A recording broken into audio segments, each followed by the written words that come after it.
नमस्कार, पुरंदर एक्सप्रेसमध्ये आपले स्वागत आहे। 27 नोव्हेंबर रोजी सायंकाळी प्रभाग क्रमांक 2 मधील दत्त मंदिर येथे आमदार विजय शिवतारे यांच्या हस्ते आरती होऊन पदयात्रेची सुरुवात करण्यात आली। यावेळी सासवड नगर परिषद सार्वत्रिक निवडणुकीचे नगराध्यक्ष पदाचे उमेदवार सचिन सुरेश भुंगळे, प्रभाग क्रमांक 2च्या उमेदवार सौभाग्यवती ज्योती चंद्रकांत गिरमे, प्रभाग क्रमांक 2ब चे उमेदवार बाळासाहेब बापूराव भिंताडे, क्रमांक 1 चे उमेदवार शुभम अनिल जगताप तसेच नारायण भिंताडे, अनिल बापू जगताप, शिवाजी झेंडे, रमेश अप्पा राऊत, प्रकाश बोरावके, माऊली जाधव, दशरथ मस्के व मोठ्या प्रमाणावर महिला उपस्थित होत्या।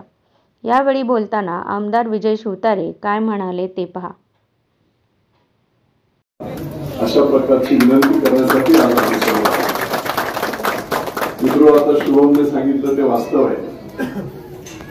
50 वर्ष जे या नगरपालिकेला तशी 1869 साली झालेली नगरपालिका 146 वर्ष झाली आणि 146 वर्षातले 50-60 वर्ष एकाच घराण्याची एकाच घराची सत्ता इथे आहे। दुर्दैवाने इथे गटर सुद्धा नाही। देशात 1 नंबरची पैसे देऊन प्राइज मिळवायचं, देशात 1 नंबरची नगरपालिकेला गटर नाही 1 नंबरची, पाणी 4-5 दिवसानंतर कधीतरी येते तरी देशात 1 नंबरची, अख्खे रस्ते उखडलेले आणि वाईट अवस्थेत आहेत तरी देशात 1 नंबरची। बाजारात जर ग्रामीण भागातून कोणी एखादी महिला किंवा औषधाला किंवा डॉक्टरसाठी इकडे आली मेडिकलसाठी तर तिला कुठेही शौचालय नाही, पिण्याचं पाणी देखील अख्ख्या बाजारात कुठेही नाही। पूर्ण पुरंदर तालुक्यातून आपले शेतकरी माल विकायला येतात। त्या तहसीलदार कचेरीच्या बाहेरच्या बाजूला जिथे आता सीताफळाचा बाजार होतो, पावसाळ्यात अक्षरशः चिखलाची रबडी त्याच्यामध्ये लोक काम करत होते। आणि म्हणून अत्यंत 50 वर्षाची सत्ता एखाद्या ग्रामपंचायत मध्ये सुद्धा चांगलं काम होतं त्याच्यापेक्षा वाईट काम आणि दुर्लक्ष या सत्ताधाऱ्यांकडून झालेलं आहे। आणि म्हणून 50 वर्ष ज्यांना सत्ता दिली त्यांच्याकडून काही होत नाही। विजय बापूंनी अख्ख्या महाराष्ट्रामध्ये प्रसिद्धी झालेली आहे म्हणजे की मतदारसंघातला आमूलाग्र बदल, गुंजवणीचं पाणी असेल, पुरंदर उपसाची स्कीम असेल, एअरपोर्ट असेल, आता दिवेच्या भागात येणारा आपला आयटी पार्क असेल, प्रचंड मोठ्या प्रमाणात प्रगतीची कामं की महाराष्ट्रामध्ये हा तालुका 1 नंबरला जातोय। आणि हे जात असताना सासवड हे महत्वाचं शहर, त्या शहराची सुद्धा अशा प्रकारची वास्तवात लागलेली आहे।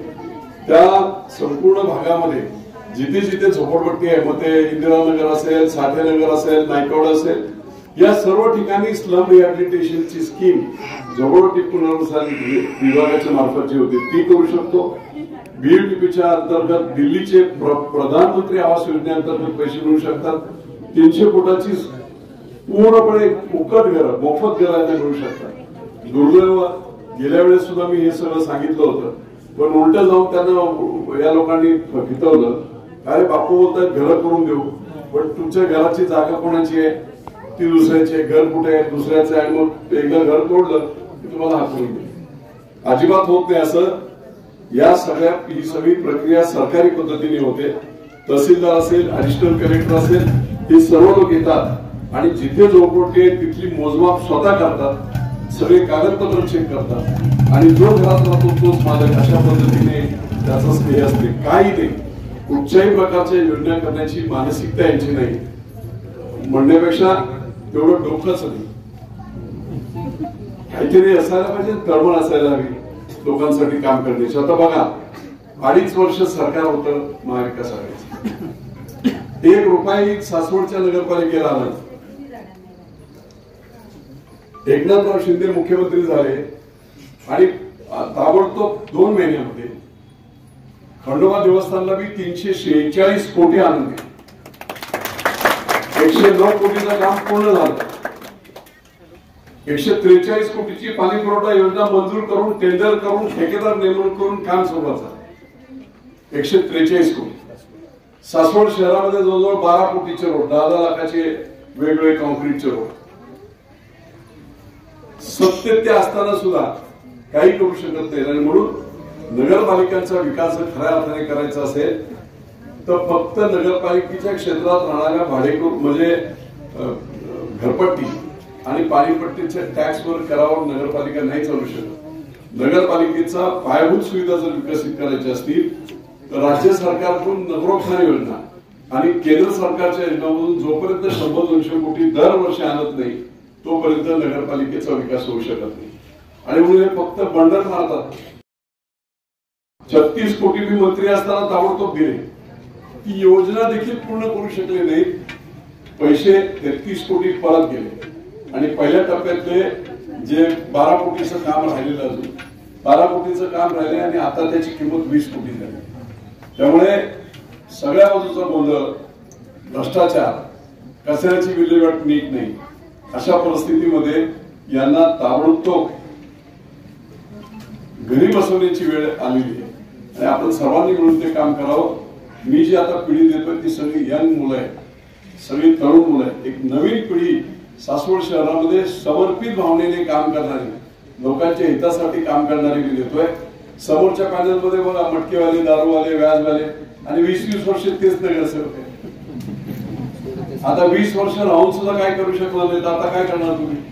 आणि म्हणून तुम्ही सर्वांनी अतिशय जबाबदारीने मतदान करावं, धनुष्यबाणाला मतदान करावं।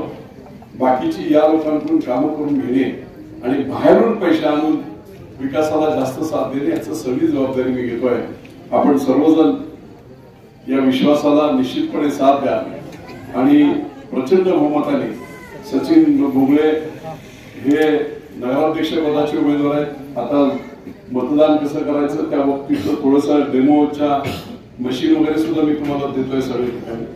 वर एक बटन नंतर मग कसं करायचं ते तुम्हाला सगळ्यांना माहित पडेल। आता अर्थात लोक खूप हुशार झाले पण तरी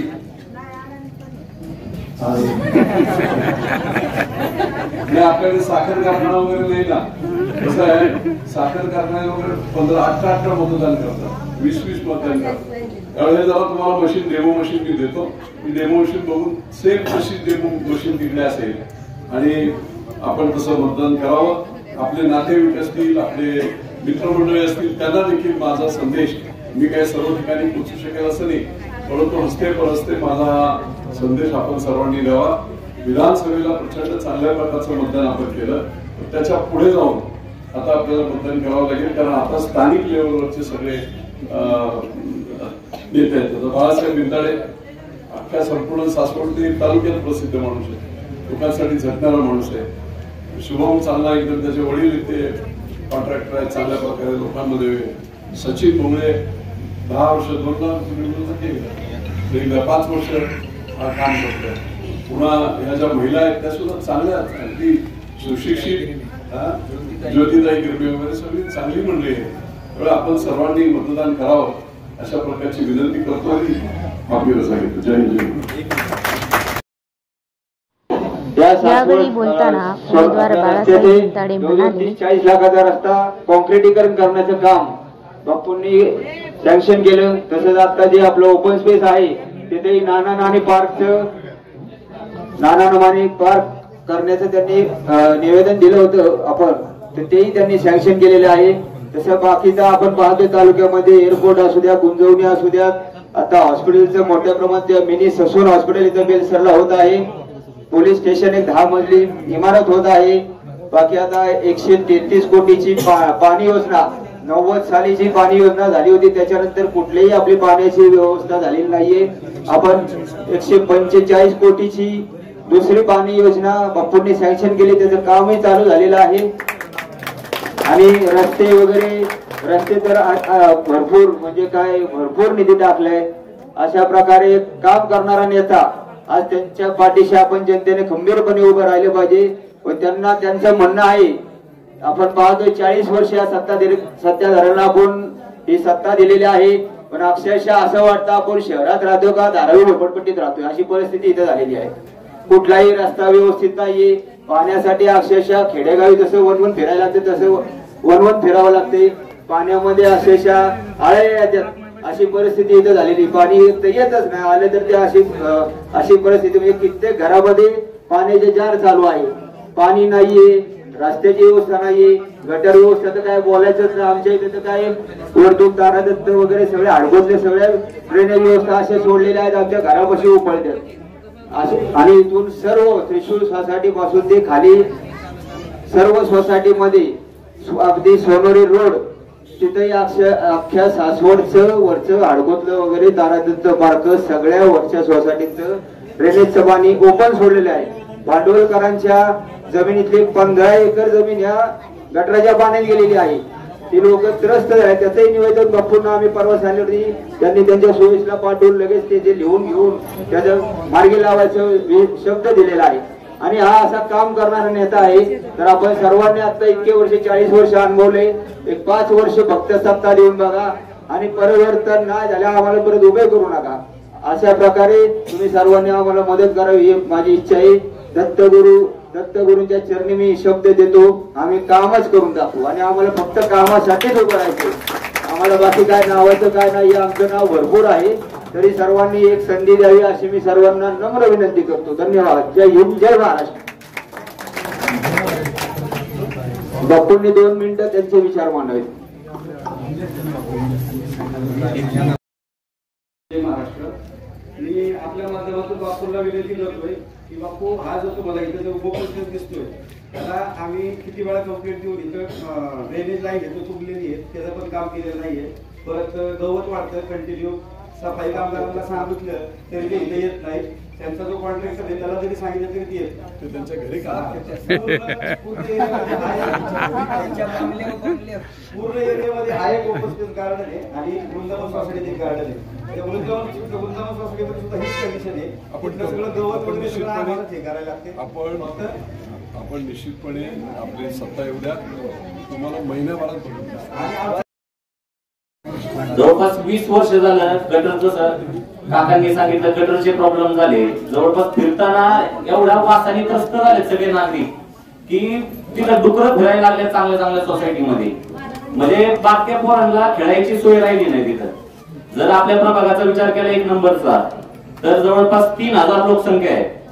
3000 लोकसंख्या असताना जर आपण पार्कचा विचार केला तर 3000 लोकसंख्येत 500 मुलं पकडा फक्त बारकी मुले. 500 मुलांना खेळायला जागा नाही. त्यामुळे मुलं आज मोबाईल घेऊन बसतात घरी.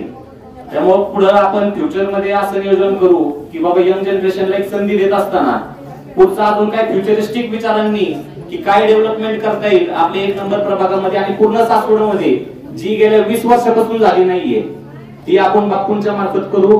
एक संधी द्या सगळ्यांना. यंग जनरेशनला संधी द्या, दादांना संधी द्या. अख्खा पॅनल निवडून आणा.